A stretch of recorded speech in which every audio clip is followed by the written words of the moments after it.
Muy bien, también he pensado que por ahí, en una ocasión como hoy, es apropiado decir de dónde vengo, de alguna manera dónde estoy y al final de la charla poder decir a dónde me gustaría llegar.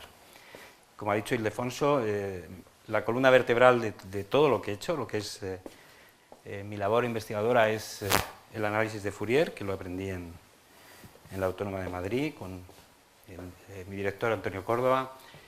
Y dentro del análisis de Fourier, que es muy amplio, pues las palabras claves son lo que se llaman integrales oscilatorias, que yo creo que recibieron este nombre un poco para contraponerlo con las integrales singulares, ¿no? Toda la teoría de Claudion y Sigmund.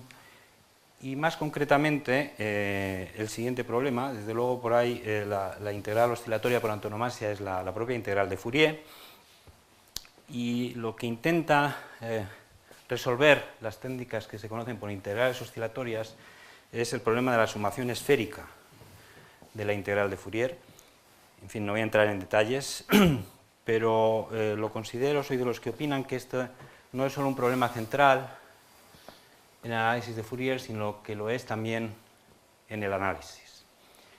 Y bueno, hay distintas maneras de ver esto. Yo voy a dar mi punto de vista, y es el punto de vista de las aplicaciones que tiene toda esta serie de técnicas, en concretamente las ecuaciones entre derivadas parciales y más concretamente lo que se suelen llamar ecuaciones de ondas dispersivas. Entonces, ¿cuáles son las ecuaciones de ondas dispersivas? Pues yo diría que hay que empezar con la ecuación de Schrödinger, pero evidentemente todas las ecuaciones de ondas, salvo la de dimensión 1, son ecuaciones dispersivas, y por lo tanto también lo es la de Klein-Gordon y lo es la de Dirac. Estas son ecuaciones de o bien orden 1 o bien orden 2, las hay también de orden superior, y hablando solo de ecuaciones lineales, pues el prototipo o el modelo universal es la ecuación de Airy, porque es universal, porque en ella se incluyen no solo modelos, no solo propagación de ondas, sino también, digamos, problemas elípticos, de alguna manera. Y la de Airy es conocida por muchas razones, pero tiene un hijo o un hermano mayor, no sé muy bien cómo llamarlo, en la versión no lineal, que es la ecuación de KdV, de Korteweg-de Vries, que no deja de sorprenderme la profundidad y la riqueza de las matemáticas que hay detrás de esta ecuación, en principio simple y sencilla. Bien, este es el contexto en el que me he movido, y la charla no va a ser de la ecuación KdV, va a ser realmente es de la ecuación de Schrödinger, pero una ecuación no lineal, que tiene distintas versiones, pero que una de ellas, como veremos, es la ecuación cúbica en una dimensión, que desde el punto de vista de riqueza algebraica, pues está al mismo nivel que la KdV. Esta riqueza algebraica yo voy a ser completamente ajeno a ella. Es algo que existe, está ahí, pero mi punto de vista es analista y lo uso en la medida que lo necesite. Y si puedo no usarlo, no lo uso. Y de hecho, lo que intento es ver, intento realmente no usarlo, porque este tipo de propiedades algebraicas que comparten la ecuación cúbica de Schrödinger en una dimensión y la KdV no son estables en absoluto. Bueno, entonces esto sería de dónde vengo y de alguna manera de dónde estoy. Va a ser la charla, y el final de la charla será lo que me gustaría hacer. Voy a repetir el título y el resumen de la charla, porque de alguna manera es al mismo tiempo el sumario. Voy a hablar de evoluciones de hilos de torbellino, que es la traducción, hasta donde yo sé, que dio Santaló del término inglés, aunque pudiera ser que, es una cosa que no me ha dado tiempo a comprobar, pudiera ser que de hecho a lo mejor el término en su origen fuera italiano, no lo sé. Pero bueno, en inglés se suele referir a este tipo de curvas como vortex filaments, y pues, por lo tanto voy a hablar de un problema geométrico, porque voy a hablar de curvas en R3, curvas alabeadas, que se mueven de acuerdo a una ley geométrica, que es la ley de la binormal. Y por lo tanto tengo que decir cuál es esta ley. La ley es que si quiero calcular la velocidad en un punto, pues el módulo de esa velocidad es la curvatura y la dirección es la binormal. Bien, esto es fácil de entender. Seguro que todos sabemos que si tengo un círculo va a seguir siendo un círculo y se va a mover en la dirección perpendicular al círculo con una velocidad inversa del radio. Pero a mí me va a interesar algo muy específico, y es cuando el caso en el que estos filamentos o hilos tienen esquinas, o bien una única esquina o bien un polígono regular. Estos son trabajos que he estado haciendo durante ciertos años con Valeria Bánica, que es una profesora rumana que está en París, y Francisco de la Hoz, que está en mi departamento. Veremos al final que la estructura, la dinámica en el caso del polígono regular resulta ser muy rica y compleja, y que parece, solo lo parece porque no tenemos un teorema todavía, de que lo que hay detrás es una estructura multifractal.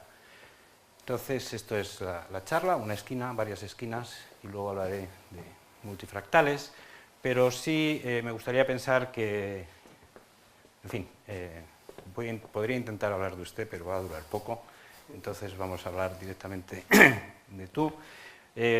Quiero pensar que os habéis leído este resumen y que todos os habéis preguntado cómo se va a mover, cuál es la velocidad en la esquina. Porque claro, ahí la curvatura es infinita y la binormal no existe. En el mejor de los casos podrías decir que tiene un salto, y si tengo que multiplicar una delta por un salto, pues tengo problemas. Bien, este sería el problema matemático. Bien, lo que realmente la ambición sería intentar describir matemáticamente lo que vemos en la foto. Es algo bien conocido de todos, los típicos anillos de humos que se están propagando. Me gustaría describirlo, no... Y esto... Ahí. Lo único que quiero hacer hincapié de esta foto es que se ve una cierta autosemejanza, en el sentido de que hay una forma geométrica, que desde luego no es una curva, pero bueno, podría imaginar un eje central a esta especie de círculo gordo que tenemos aquí, que se alarga en una elipse. Entonces hay una cierta autosemejanza, en el sentido de que el objeto geométrico se repite a una distinta escala, que al principio cerca, digamos, de donde estaría supongo que sería un cigarrillo, es una especie de círculo, luego evoluciona en una especie de hélice que sube hacia arriba, y aquí hay otra hélice. Y bueno, esto es lo que quiero poner de manifiesto, ¿no? Una cierta autosemejanza. Hay círculos, hay hélices, y parece que las hélices son asintóticas, digamos, en el infinito. El otro dibujo que quiero, o la otra foto que quiero mostraros es la que veis. Se trata en este caso de una ala delta, y de nuevo vemos, en este caso parece que hay más una noción de filamento.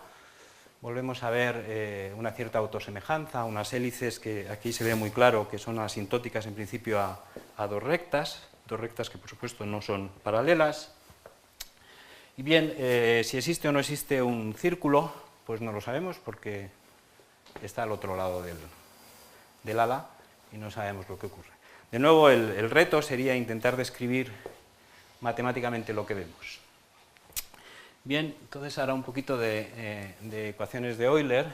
Las ecuaciones de Euler, para describirlas hay que hablar del campo de velocidades, y es muy interesante, si quieres entender el campo de velocidades, pues saber cuál es el rotacional de este campo de velocidades, que se suele conocer como la vorticidad.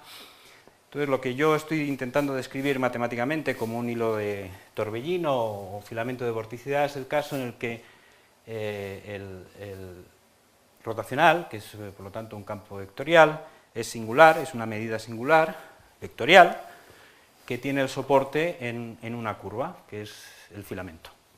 ¿De acuerdo? O sea que matemáticamente la vorticidad está descrita por esta medida,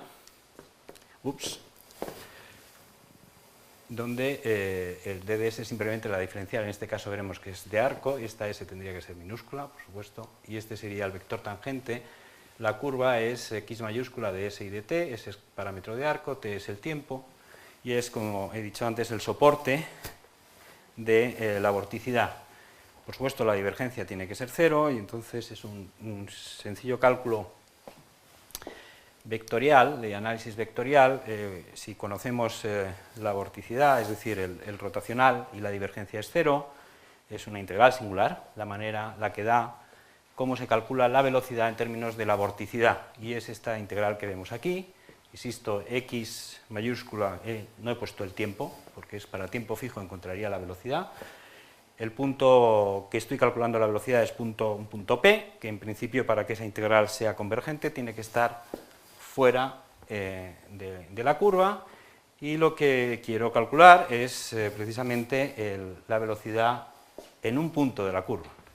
A poco que veáis la integral, llegaréis a la conclusión de que en fin, va a ser delicado, porque la integral es claramente divergente cuando P, si P se escribe como un x de S0 para algún S0, y este es el problema, y este es un problema que no sabemos resolver y que seguro que va a dar lugar a mucho análisis de Fourier y bien interesante, pero que todavía no sabemos cómo hincarle el diente, es decir, cómo desingularizar la integral singular. Este en gamma es una constante, ¿no? Gamma es la circulación. Sí, pero es constante. Es constante por la ley de Helmholtz. Bien, lo que sí es cierto es que hay ejemplos explícitos de soluciones de la ecuación de Euler que dan lugar a hilos de vorticidad, que son círculos rectas, el caso de la recta es simplemente no se mueve, y hélices. ¿De acuerdo? Hay ejemplos explícitos donde esto ocurre. O si no es una hélice, por lo menos es algo de forma helicoidal. Entonces, como no sabemos qué hacer, pues se buscan modelos más sencillos, y lo más sencillo que uno puede hacer es hacer un desarrollo de Taylor alrededor del punto. Si P se escribe como x de S0, se hace un desarrollo de Taylor y se toma el primer término relevante, y resulta que el primer término relevante tiene un logaritmo que depende de la distancia, digamos, de la distancia a la curva, y ese logaritmo no sabes qué hacer con él, y entonces pues te lo quitas de encima y ya está. ¿De acuerdo? De tal forma que desde mi punto de vista, lo cual no está claro que sea muy acertado, pero desde mi punto de vista cualquier intento de hacer riguroso el procedimiento que se utiliza para encontrar el modelo que voy a describir en un momento, no creo que vaya a dar resultado. Yo creo que la manera de entender todo esto tiene que ser otra. Pero en sí mismo es un problema, considero, muy difícil, y por otro lado lo considero fundamental para entender realmente las ecuaciones de Euler. Bien, entonces como no podemos hacerlo, pues hacemos algo muy sencillo, que es el desarrollo de Taylor que he dicho, y esto se hizo hace muchísimo, hace más de 100 años, por Darríos, que fue alumno de Levi-Civita, y por eso pienso que a lo mejor de alguna manera Santaló tenía interés por este problema a través de Levi-Civita, pero la verdad es que no lo sé. La aproximación que voy a dar se perdió, digamos, en los libros, y fue recuperada años más tarde, precisamente para describir la turbulencia en un Mandoré-Dyer por Arms y Ama en el año 63. Y el modelo que se obtiene, como digo, de hacer el desarrollo de Taylor es muy sencillito, increíblemente sencillo. Es el que escribo, la velocidad, que es la derivada respecto de t, se escribe como el producto vectorial de la primera derivada de x con la segunda derivada de x. Y si se escriben las ecuaciones de Frenet, pues es muy fácil ver que ese producto vectorial da lugar a la curvatura, a veces la binormal, que es lo que estaba escrito en el resumen de la charla. Entonces, estas son todas las letras que aparecen ahí. El x les recuerdo que es, la curva de partida, c es la curvatura, b es la binormal, y es muy muy sencillo comprobar que tanto el círculo como la recta como la hélice son ejemplos explícitos de esta ecuación en derivadas parciales geométrica. Porque es... ¿Pero no tienes ahí un vector igual a un escalar? No, b es un vector. B es la binormal, sí. La recta binormal. Sí, habría que poner un b negrita o un b lo que sea, pero sí. Así que las notaciones no es muy allá, pero bueno, sí, la b es un vector, c es la curvatura, que es un escalar, b es la binormal. hay una propiedad que en principio es muy útil desde el punto de vista geométrico, que es que la longitud del vector tangente, es decir, la parametrización por longitud de arco se preserva, y esto, desde el punto de vista de la mecánica de fluidos de las ecuaciones anteriores, pues no gusta mucho. En fin, hay infinito de escritos sobre lo malo que es esta propiedad, no voy a entrar en ello, pero como yo creo que no se entiende en absoluto de dónde viene la derivación de la ecuación, esta pregunta en sí misma ahora para mí no tiene mucho sentido. El caso es que es un hecho, esto es así de claro, si esa es la ecuación, la observación es cierta, y eso es obvio, sin más que derivar, se deriva respecto de S y ya está. Si tuviera aquí una pizarra lo hacía en un momento y ya está. Bien. Esto es donde estamos, y claro, si yo intentaba describir las dos fotos que he puesto al inicio y quiero utilizar este modelo para describirlo, pues parece que lo natural es buscar lo que se llaman soluciones autosemejantes, es decir, aquellas que sean invariantes respecto de algún grupo o algún semigrupo de simetría que deje invariante el conjunto de soluciones. Y pues evidentemente la más sencilla es el semigrupo positivo del cambio de escala, y es muy fácil ver que si, en fin, que esta es la fórmula mágica o el ansatz, como se suele decir, que tengo que fijar para buscar una solución autosemejante respecto del cambio de escala. Hay una pequeña observación que hacer aquí, y es que tanto esta ecuación como la ecuación de Euler tiene más de un posible cambio de escala. Sin embargo, este es el único que deja invariante precisamente el parámetro de arco, que coincide precisamente con el que la ecuación de Euler hereda cuando se ve como el límite no viscoso de la ecuación de Navier-Stokes. Bien, entonces ahora es relativamente sencillo, podemos buscar cuál es la ecuación de la tangente, que si t mayúscula es la derivada, es decir, la tangente de x es la que está ahí escrita. Esta ecuación es importante en sí misma, de hecho fue propuesta por Landau y Lipschitz en cuestiones que tienen que ver con ferromagnetismo, donde el t mayúscula sería el spin, y desde el punto de vista geométrico se le suele conocer como el Schrödinger map. Esta es la ecuación que se conoce como el Schrödinger map. Bueno, en cualquier caso, la invarianza, este tipo de cambio de invarianza por escala o de ansatz nos da lugar a este de aquí. Si hay un exceso de notación, por supuesto estoy llamando t a dos cosas distintas, pero me resulta cómodo. Entonces, lo que quiero es que algo de este estilo sea solución de esta ecuación en derivadas parciales, por lo tanto acabaré con una ordinaria que es muy sencilla, se calcula, es esta de aquí, y ahora un poquito de análisis geométrico absolutamente elemental, que es introducir las ecuaciones de Frenet, y estos son dos líneas, aquí no hay ningún secreto. Concluye que son esa línea que acabo de escribir, de hecho, y la segunda sería que lo de la izquierda solo depende de la normal, mientras que lo de derecha en principio depende de la normal y de la binormal, con lo que se concluye por un lado que C' tiene que ser cero, la derivada de la curvatura tiene que ser cero, por lo tanto la curvatura tiene que ser constante y la torsión tiene que ser S medios. Y bueno, se trata ahora de visualizar cuál es la curva, que geométricamente se describe así, como curvatura constante y torsión S medios. Bueno, pensemos un poco, cuando S es cero, no hay torsión, solo hay curvatura, luego va a ser un círculo. Si ahora me voy lejos, pero no muy lejos, digamos, S lo congelo entre dos números grandes, n y 2n, entonces puedo pensar que esencialmente la torsión es constante y la curvatura es constante, con lo cual tengo una hélice. Y es un poquito más delicado, pero no mucho más, probar que asintóticamente va a tender a dos rectas.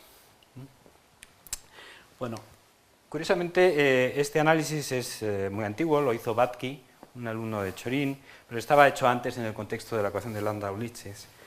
Y él hizo una tesis esencialmente numérica y nunca, yo por lo menos he visto la tesis, nunca pintó la curva. No sé por qué realmente, pero nunca pintó la curva.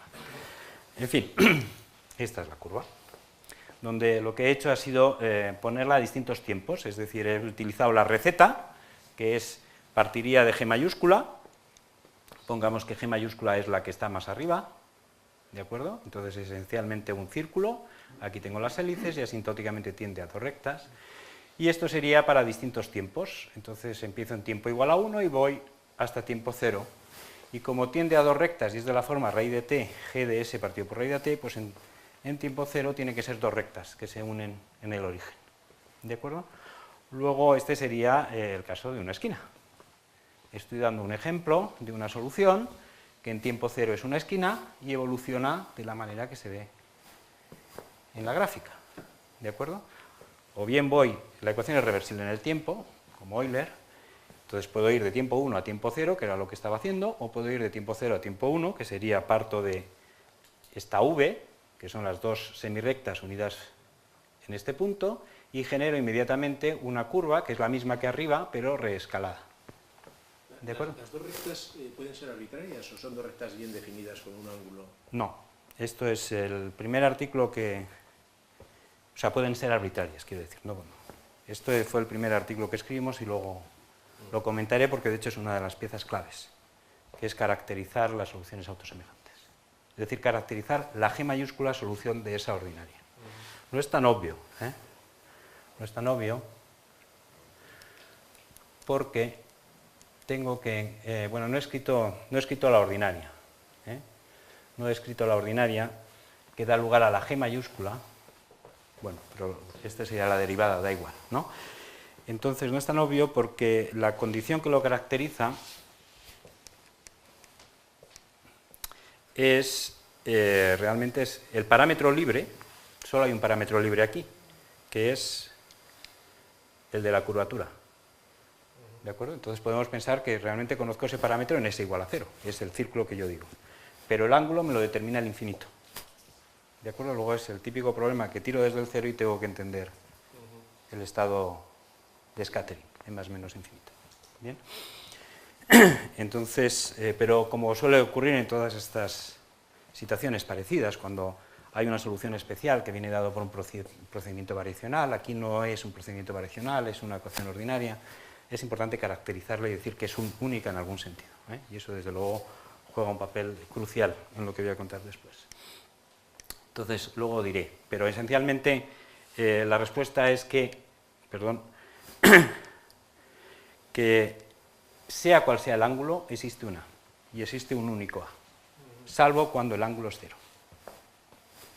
¿De acuerdo? Esto es si la métrica es elíptica, que sería el caso que estoy hablando, que es el de los índices de los filamentos de vorticidad, es decir, que el target del Schrödinger map es la esfera, pero si es el plano hiperbólico, entonces sea cual sea el ángulo hay uno. Pero bueno, eso es otra historia. O sea que la respuesta es, sea cual sea el ángulo, salvo que el ángulo sea 0, existe un único A, tal que la solución es esta. ¿De acuerdo? Bien, entonces esto es un poco una comparación respecto de la foto que puse antes, y aquí es donde estoy, y evidentemente me gustaría estar más allá, me gustaría poder ofrecer algo más que esta foto. ¿De acuerdo? Bien. Para entender un poco más, porque claro, lo único que he hecho hasta ahora es encontrar una solución autosemejante, lo cual no vale para mucho, porque no sé ni en qué sentido de solución, si es estable, en fin, no sé nada, ¿no? Entonces, para intentar decir algo interesante, inteligente, pues necesito análisis, y hay una herramienta fundamental, es una transformación, que la encontró Hashimoto. Parece ser que de hecho, en fin, esto lo encontré en el año 71 y parece que Hama en fin, hubo una cierta, esto es algo que he aprendido recientemente, que Hama y Hashimoto estuvieron allí en tira y afloja sobre este modelo, y fue Hashimoto al final el que encontró la siguiente transformación, es muy elemental. Si me das la curvatura y me das la torsión, yo genero un número complejo escrito en forma polar, donde el módulo es la curvatura y la fase es la primitiva de la torsión. Esto me da un número complejo, y la curvatura y la torsión evolucionan de acuerdo a la ley de la binormal. Entonces la pregunta que me hago es, ¿cuál es la ecuación para este xi, que, ¿cómo le llama Hashimoto? No me acuerdo, como los físicos le ponen un cierto nombre, así. Función de onda. No, ¿cómo le llama? En fin, no me acuerdo. llamémosla psi. Y resulta que es este pequeño monstruito, que es la ecuación cúbica de Schrödinger, precisamente. O sea, es una ecuación en derivadas parciales, que es no lineal, es de orden 2 en la variable espacial. Observar que ha pasado de una linearidad, lo siento, pero no es este el que suelo tener, pero me lo he dejado en casa, entonces yo estoy utilizando otro y por eso no acabo de coordinar esto. Pero observar que ahora el término no lineal es cúbico. Empezamos con algo cuadrático, en la ecuación de Euler, y acabamos con algo cúbico, lo cual para el comportamiento global, es decir, para tiempos grandes, es como de la noche al día. Pasar de lo cuadrático a lo cúbico para intentar entender comportamientos a tiempos largos, que es en el fondo lo que a mí me interesa, es como pasar de la noche al día. Pero bueno, esto lo da la transformación. Esto, evidentemente, una vez que te lo dicen, es un ejercicio de cálculo, de ecuaciones en derivadas parciales. No es en absoluto trivial, es elemental, pero sí uno tiene que estar convencido de que va a salir algo, porque en un momento dado hay que ver que algo tiene que ser constante y tienes que pensar que puede ser constante, pero ¿Puedes comentar porque es muy importante el signo, el más o el menos? Eso es, efectivamente, la razón por la que he puesto aquí más y menos es porque, como he dicho antes, tendría la ecuación de la curva y la ecuación de la tangente. La tangente es lo que llaman el Schrödinger map, la ecuación de Schrödinger sobre un target, un objetivo, una variedad de llegada que no es necesariamente, no tiene por qué ser plana. Si fuera plana, entonces es la ecuación de Schrödinger lineal, pero si no es plana, pues es otra. Entonces, en el caso que me interesa desde el punto de vista de Euler, la variedad de llegada es la esfera, pero podría ser la hipérbola. Bien, pues si en vez de empezar el plano hiperbólico, quiero decir. Entonces, en vez de empezar con la esfera, empiezo con el plano hiperbólico, pues en vez de ser un más es un menos. Luego la geometría ve el signo del término del potencial no lineal, que es fundamental, porque el más es atractivo y el menos es repulsivo. ¿De acuerdo? Curiosamente, esto unas veces es bueno y otras es malo. En general, el repulsivo es bueno, pero para lo que quiero hacer no lo sabemos hacer en principio, por el caso repulsivo, y es porque en la métrica hiperbólica la binormal no tiene por qué tener longitud de euclidia 1. Tiene longitud de Minkowski 1, pero eso no quiere decir que tenga longitud de euclidia 1, y eso es un problema. Y de hecho puede crecer exponencialmente. Pero bueno, eso no toca hoy. Pero sí, como es algo desde el punto de vista matemático tremendamente rico, pues sí merecía la pena hacer este pequeño paréntesis del más y del menos. Bien, entonces esta ecuación, por supuesto, es algo que hoy día se entiende muy bien desde muchos puntos de vista, y todos sabemos que la norma L2 se preserva, es un sistema hamiltoniano, la norma L2 se preserva, y es una de las normas naturales donde considerar los datos iniciales. El único inconveniente que yo tengo es que la curvatura es constante.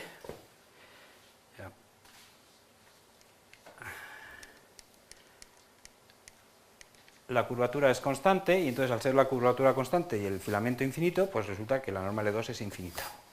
Lo cual pues es un problema, inmediatamente te van a decir que es físicamente no relevante o cualquier tontería al uso, porque por otro lado lo que es localmente finita. Por ejemplo, una hélice, si la veo como la estoy viendo aquí, también tendría energía infinita y por otro lado, pues es una señora curva y existen evidentemente vórtices en forma de hélice. ¿De acuerdo? Yo lo que tengo es varias hélices, cada una, digamos, de una excentricidad distinta, y pues no me queda más remedio de que verlo no periódicamente, sino como algo entre menos infinito e infinito. ¿De acuerdo? Pero desde el punto de vista analítico, pues esto es un pequeño reto. La teoría que se conocía hasta el momento exigía L2 desde el principio, pues mejor para ti. Si ahora resulta que de manera natural te aparece una norma que no está hecha antes, pues trabajo y bueno, pues pasarlo bien, si las cosas salen. Muy bien. Entonces, esta es un poco la situación. O sea, en principio yo puedo utilizar la transformación de Hashimoto, que bien, mientras la curvatura esté bien definida, todo va a ir bien. De alguna manera, el ir hacia atrás no es del todo sencillo, porque tienes que integrar Frenet, y en fin, puede ser más o menos complicado, pero conceptualmente parece que todo está bajo control, salvo por precisamente lo que acabo de decir, que esto es infinito.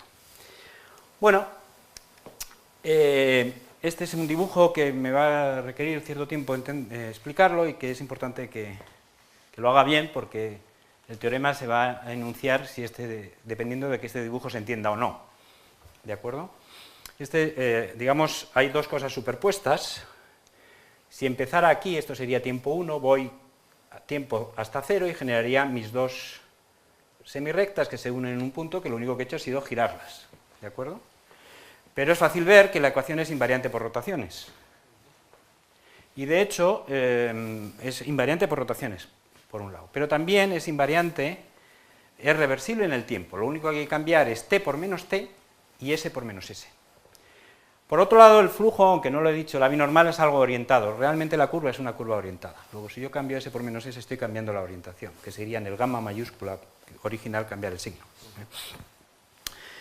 Bien, entonces podría simplemente, si yo quiero cambiar la dirección del tiempo, lo único que tengo que hacer es reorientar mi dato en tiempo inicial, que es la v, llamémosla así, ¿no? Entonces, reorientarla es que empiece, si antes empezaba aquí y acababa aquí, pues que empiece aquí y acabe aquí. Y eso se hace con una simple rotación. Como la rotación es invariante, deja invariante el conjunto de soluciones, pues cojo las curvas que me describen la dinámica para tiempo positivo, las roto y obtengo una dinámica, en principio, para tiempo negativo, que en tiempo cero es el mismo dato. De esta manera yo he generado un artefacto que puedo decir que es solución del problema para tiempo negativo, es solución para tiempo desde menos infinito hasta cero, lo es desde 0 hasta infinito, y en tiempo 0 da lugar a una v. Eso sí, que tiempo es solución para tiempo t negativo, para tiempo t positivo, pero no tengo ni idea de si es solución para todo tiempo, si es única, si es estable o no. ¿De acuerdo? Esto no deja de ser algo que yo he construido artificialmente. Si esto tiene sentido, una de las cosas que vemos es que yo empezaría con una curva que sería esta, buenísima, porque en el fondo su curvatura es constante y la torsión es ese medio, luego es una curva analítica real, que desarrolla una esquina, lo desarrolla y sigue como una curva también buena, porque esencialmente es la misma. ¿De acuerdo? Este es un dibujo que puedes generar sin mayor problema, y la cuestión es qué hacer con este dibujo, y bueno, este es el teorema. El teorema dice que el dibujo que vemos existe. Es decir, esta solución que he generado, o este artefacto que he generado, es solución y además es estable. ¿De acuerdo? En fin, creo que no hay ninguno de mis profesores aquí y espero que esto no me lo hubieran permitido siendo estudiante enunciar un teorema de esta manera, porque claro, no estoy diciendo ni en qué sentido es solución, ni en qué sentido es estable, ni cuál es la unicidad, si no hay unicidad, etcétera, etcétera. Pero realmente si tuviera que hacer eso, pues necesitaría bastante tiempo y no es cuestión. Creo que está claro lo que quiero decir. Es decir, lo que quiero decir es que si en un cierto sentido, a precisar, yo empiezo con, por ejemplo, esta curva en tiempo menos 1, la perturbo algo, de tal manera, la perturbo de tal forma que en más menos infinito siguen siendo dos rectas, no necesariamente esta. ¿De acuerdo? Y que la curvatura está cerca de ser una constante y la torsión está cerca de ser S medios, entonces se genera una esquina en tiempo cero, que es exactamente la misma que la que determina la solución autosemejante, y que luego la solución se puede prolongar a tiempo positivo. ¿De acuerdo? Eso es lo que dice el teorema. En particular dice que el proceso de creación y anulación de esquinas pues es estable. Es decir, yo puedo empezar con algo que no tiene una esquina, la creo y seguir adelante. Está permitido dentro de esta ecuación en derivadas parciales. Bueno, la prueba, en fin, han sido una serie de trabajos con Valeria. De hecho, el último todavía está por aceptar, parece que nos lo aceptan, pero no acaban de decir de sí o no. Y empezamos hace bastante tiempo. Yo creo que el primer artículo es 2008, pero habíamos empezado antes. Y solamente voy a dar algunas indicaciones. Uno de los puntos fundamentales, que es precisamente el de la caracterización de las soluciones autosemejantes, es muy anterior, es de un trabajo con Susana Gutiérrez y Judith Rivas del año 2003. Y los pasos, pues primero hay que utilizar a Hashimoto, pero no basta utilizar la función psi, sino que hay que hacer lo que se llama una transformación conforme, y esto traduce el problema de valores iniciales, lo convierte en un problema de scattering, donde la existencia y unicidad se convierten en la existencia del operador de Amdas y la completud asintótica del mismo. Hay que encontrar un espacio de funciones adecuado, porque hay que encontrarlo, o sea, la ecuación te lo va a dictar, no es algo que puedas fijar a priori, y se construye ad hoc, se construye en términos de la transformada de Fourier. Hay que resolver el problema de scattering, y es un problema no del todo trivial, porque el potencial que aparece es de largo alcance, y de hecho, desde el punto de vista de la ecuación cúbica de Schrödinger, lo que estaría intentando resolver es el problema de valores iniciales con dato la delta. Resulta, donde la delta es precisamente el valor en tiempo cero, ¿no? Y resulta que esto no se puede hacer. O sea, realmente se puede hacer para tiempo positivo, se puede hacer, si queréis, para tiempo negativo, pero lo que probamos es que al nivel de la ecuación cúbica de Schrödinger no tiene sentido, no se puede hacer atravesar el tiempo. ¿De acuerdo?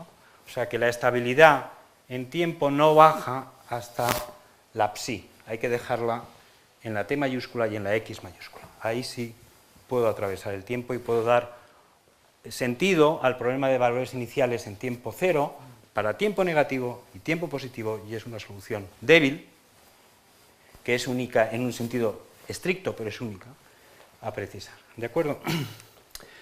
Bien, el cómo se obtiene, si no puedo obtener el dato inicial en tiempo cero para la psi, digo, ¿cómo lo obtengo? Pues es el típico argumento que se suele llamar de blow-up en estos casos, que me dice que a medida que me acerco al tiempo cero, lo que yo veo cerca del origen es precisamente el perfil de la solución autosemejante, que tiene, y ahí es donde necesito la caracterización para que me dé la unicidad. Pero tiene que ser esta, porque solo hay esta. Y es así como yo encuentro los datos en tiempo cero para poder prolongarlo. ¿De acuerdo? Bien, esto es lo que acabo de decir, y eso es lo que hicimos hacía bastante tiempo con Susana y Judith, que Susana ahora está en Birmingham, pero entonces estaba en la Universidad del País Vasco. Bien, ahora vamos a pasar al polígono regular, y voy a empezar directamente con la función psi, es decir, voy a pensar que empiezo en tiempo cero con un polígono regular, con lo cual la curvatura es una curva plana, por lo tanto no tiene torsión, y la curvatura la puedo describir por una suma, un peine de Dirac, unas sumas periódicas de deltas de Dirac, con un cierto peso, que es 2pi partido por m, para que me dé lugar a un polígono de m lados que se cierre. ¿De acuerdo? O sea que desde el punto de vista geométrico, desde el punto de vista analítico, describir el polígono regular de m lados es lo que está escrito, y voy a utilizar la misma idea que utilicé para el caso de una esquina, que es la idea de la autosemejanza, pero claro, ahora no puedo utilizar la autosemejanza respecto de escala, porque no hay invariancia por escala, porque son condiciones periódicas, pero la ecuación tiene no un semigrupo, sino que tiene además otro grupo de simetrías, que es muy habitual, es lo lógico en una ecuación no lineal de Schrödinger que sea gauge invariant, y que es el grupo de las transformaciones de Galileo, que es este. A mí me dan un número real, k, y resulta que si tengo una solución de la cúbica de Schrödinger, pues puedo generar otra nueva con esta receta, donde lo único que hago es un cambio de fase y hay un desplazamiento galileano, un cambio de referencia galileano en la variable espacial S. ¿De acuerdo? Entonces, la observación es que el dato inicial dado por un peine de deltas de Dirac es autosemejante respecto de cambio de este grupo de simetrías. Es decir, si le hago este grupo de simetrías a las deltas, y en vez de ahora no cojo los Ks, todos los K reales, sino solamente los Ks enteros, entonces me queda el mismo dato. ¿De acuerdo? Porque evidentemente en la fase, no son Ks enteros, sino que tendré que poner 2pi y k, ¿no? Para que no ver estas fases de aquí, porque me darían 1. Bien, pues entonces, ya que tengo un grupo de invarianzas, pues lo introduzco en la ecuación e intento buscar una solución que satisfaga que sea invariante por todas estas transformaciones. O sea que la posible sí tiene que tener la propiedad que cuando construyo las i tildas cas, lo que obtengo son siempre las mismas sís. Y esto me va a dar una cierta rigidez que tendré que explotar. Lo hago y lo hago a través del coeficiente de Fourier de la curva. Calculo el coeficiente de Fourier, que es la integral que está expresada allí, donde m, recuerdo, es el número de lados y por lo tanto afecta a la periodicidad.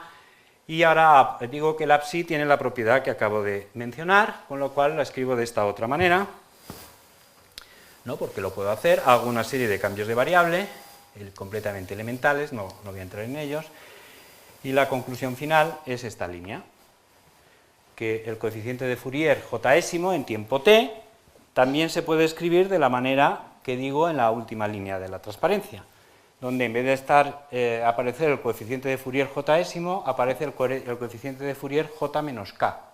El t es el mismo porque la transformación de Galileo no cambia el tiempo. Y hay una cierta fase que se hereda de la definición de la transformación de Galileo, que claro, cuando observamos que j es igual a k, esto desaparece, y me está diciendo que si quiero calcular el coeficiente de Fourier jésimo, me basta con conocer el coeficiente de Fourier 0 y multiplicar por esta fase, que evidentemente en el caso de la ecuación lineal es lo que es. Luego esto, aquí no hay nada no lineal. Bueno, podría ser de otra manera porque esto es cierto también en la ecuación lineal. Pero hay algo que no, en principio no determino. Habré determinado la solución siempre que sepa cuál es el coeficiente de Fourier 0 que depende del t. ¿De acuerdo? Bien, bueno, pues esto lo dejo como incógnita y en principio la solución es esta de aquí y a poco que uno haya trabajado con la solución fundamental de la ecuación libre de Schrödinger en el caso periódico, sabe que, en fin, la tiene que tratar con mucho cariño y mucho cuidado y que tiene que tomar un caso importante son los tiempos racionales. ¿De acuerdo? Entonces voy a hacer la cuenta para los tiempos racionales de manera más o menos rápida. Escribo el tiempo ahora es p partido por q, escribo la expresión que había calculado en la transparencia anterior y bueno, el truco está en, dado el denominador q del tiempo, reescribo los números enteros como de la forma qk más l, ¿de acuerdo? Y reescribo, entonces reordeno la serie de esta manera y simplemente haciendo los desarrollos del cuadrado, observo que puedo escribir la solución de esta otra forma, ¿de acuerdo? Y entonces esto es tremendamente ilustrativo. Y esto lo entiendo. Esto lo entiendo. ¿Por qué? Porque yo había empezado con una serie de deltas de Dirac con una periodicidad dada por m, y de repente veo que si voy al tiempo racional p partido por q, ahora la periodicidad es m por q. O sea que he pasado, digamos, de tener m lados a tener m q lados, porque son deltas de Dirac. Eso es una manera distinta de escribir la delta de Dirac. Luego, lo que parece que ocurre es que en tiempo racional es un polígono, pero en vez de tener q lados, m lados, tengo m q lados. Y este polígono ahora, por supuesto, tiene que estar multiplicado por algo que me diga cuál es el ángulo y cómo está el ángulo. Y este algo es esta suma de aquí, que es muy conocida, es la suma de Gauss, que no va a ser en general un número real, va a ser un número complejo, con lo cual el polígono no va a ser un polígono en un plano, sino que va a ser un polígono alabeado. ¿De acuerdo? Esta parte de aquí la conozco bien, esta parte de aquí sigue siendo una incógnita. Entonces, bueno, voy a ir un poco rápido porque si no se me va a hacer tarde. Y ahora, ¿cuál es la idea? Pues que tiene que ser, es lo que decía, que esto es el bien conocido, son las sumas de Gauss, que están muy bien conocidas.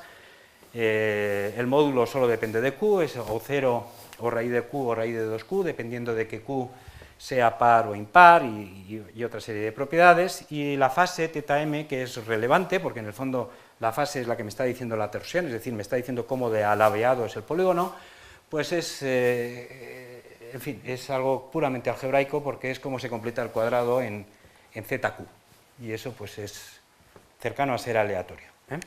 Bueno, es lo que acabo de decir, ¿de acuerdo? Que el θm depende del parámetro m y por supuesto dependerá de p y de q. Bien, Entonces, cojo toda la información y lo que he llegado hasta ahora es que en tiempos racionales la psi deberían ser unas deltas con unos determinados pesos, alfa y alfa betas, ¿no? Y estos pesos dependen de la suma de Gauss, que lo estoy escribiendo así. ¿De acuerdo? Estos son los pesos para cada m, que es algo de este estilo. Pero entonces, a la conclusión es que en tiempo racional yo he llegado a un polígono de m culados. Bien. Ahora tengo que integrar este polígono y aquí es la respuesta a la pregunta de cómo voy a definir la velocidad.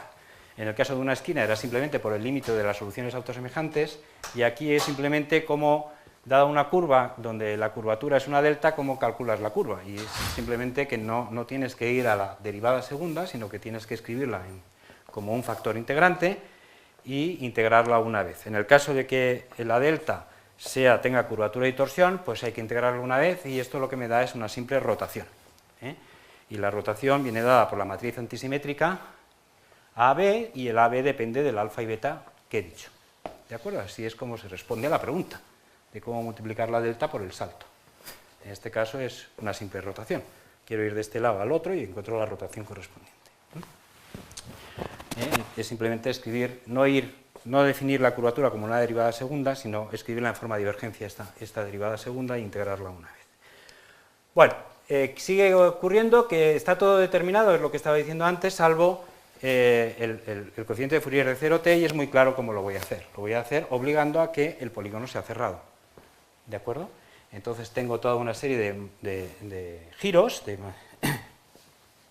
dado por las exponenciales de las matrices antisimétricas que he dicho, y lo que quiero es que el producto de todas estas matrices sea la identidad. Como tengo una periodicidad dado por m, pues al final me basta comprobar que esta matriz m mayúscula negrita, que es el producto de las q primeras, sea una raíz emésima de la unidad.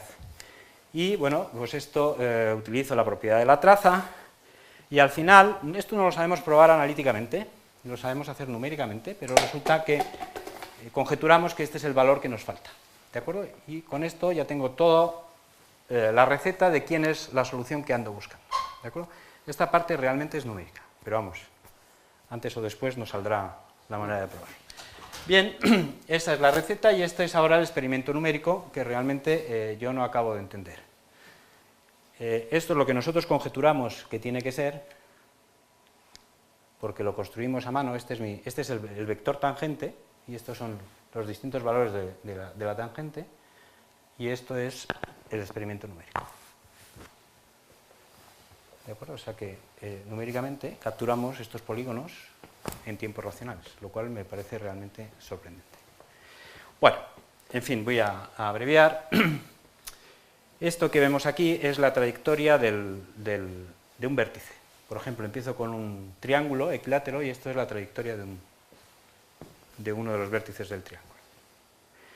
Lo que también probamos es que el triángulo, en mitad de un periodo, precisamente por las propiedades de las sumas de Gauss, que son cero de vez en cuando, pues en la mitad de periodo tiene que ser un triángulo, pero el triángulo va a estar invertido. Si partes de un triángulo hacia arriba, en mitad de periodo tiene que estar hacia abajo. Y esto es, bueno, este es el multifractal, que debería ser multifractal, por razones que enseguida diré. Y aquí lo comparamos con este de arriba, que es muy conocido. Este aparece en un artículo famoso de Wisterman sobre la función no diferenciable de Riemann. Y sobre este es sobre el que Jafar probó de que efectivamente es un multifractal. Nosotros tenemos ahora toda una familia de funciones, podríamos llamarlas no diferenciables de Riemann, no lineales, porque la primera es de la ecuación libre de Schrödinger y estas son todo versiones no lineales. Pero no sabemos probar, y no creo que sea fácil, que estos que hay aquí, que no son los mismos, son distintos, son multifractales. Esto es la tangente para un tiempo irracional. ¿De acuerdo? Bueno, un tiempo irracional quiere decir un racional de denominador muy grande. Y esto es, por ejemplo, la proyección estereográfica de un tiempo que está por ahí escrito, que es un cuarto más un 49 más 1 partido por 401. Y esto nos llevó varios años darnos cuenta de que lo que analíticamente es más cómodo cuando trabajas con la Schrödinger Map, que es hacer la proyección estereográfica, numéricamente es un desastre. Porque ya empezamos con en este caso creo que era un cuadrado, empiezas en el plano z igual a 0 y resulta que para tiempos positivos invades el polo norte y claro, si haces la proyección estereográfica lo estás haciendo mal. Resulta que numéricamente tiene muchísimo más estructura la Schrödinger map que el hacer la proyección estereográfica. ¿De acuerdo? Bueno, ya acabo. Estos son una serie de referencias. Berry y Goldberg hablaron de lo que se llaman las curlicues. Las curlicues son precisamente el último dibujo que he puesto. Él las hace en el plano y nosotros en el fondo lo estamos haciendo en la esfera. O sea que la geometría no es plana. Luis Termat es el que, digamos, casi prueba que es un fractal la función no diferenciable de Riemann. Luego hay toda una teoría sobre la fully developed turbulence de Fries y Parisi, donde conjeturan que los multifractales pueden ayudar a describir la turbulencia. Entonces Jafar verificó esta conjetura en el caso de la función no diferenciable de Riemann. En fin, Skolkoff es un señor en series trigonométricas que también decía que en el fondo estas sumas de Gauss tendrían que ser útiles para describir la turbulencia, y estos Erdogan y Chiriakis pusieron un artículo en el Archive un mes antes que nosotros lo hiciéramos. Hablan del Talbot effect. El efecto Talbot precisamente en nuestro contexto sería que empiezo con un triángulo y en tiempos racionales llego a polígonos de 3 culados y luego vuelvo a recuperar el triángulo, etc. Eso es el efecto Talbot. Y bueno, ¿dónde me gustaría estar? Pues me gustaría saber responder a esta pregunta. ¿Realmente el efecto Talbot, que es algo que aparece en óptica no lineal, tiene algo que decir en la turbulencia o no? Y ya para terminar, un par de fotos, porque si lo que nosotros estamos diciendo es que empiezo con un triángulo hacia arriba y en mitad del periodo obtengo un triángulo hacia abajo, pues a lo mejor eso lo puedo ver, ¿no?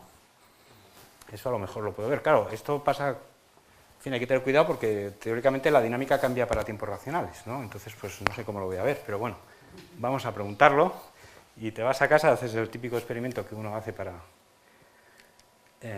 bueno, estas eran las 3 preguntas para encontrar los vortex filaments, y esto es lo que hicimos. Hicimos nuestra caja con un agujero que ahora no es un círculo, sino que es un triángulo, y aquí, aunque no lo creáis, el triángulo está invertido, no se ve cómo es el agujero, pero el agujero está realmente en la otra dirección. En cualquier caso, el siguiente fotograma es este, donde está hacia arriba, el siguiente fotograma está hacia abajo, el siguiente es este, que no sé lo que es. Me gustaría pensar que efectivamente hay más esquinas, y en eso estamos. Queremos hacer de estos experimentos caseros algo más convincente. Y bueno, ahí era un poquito para convenceros más de que a lo mejor es verdad que había una esquina, pero no lo voy a pasar de nuevo.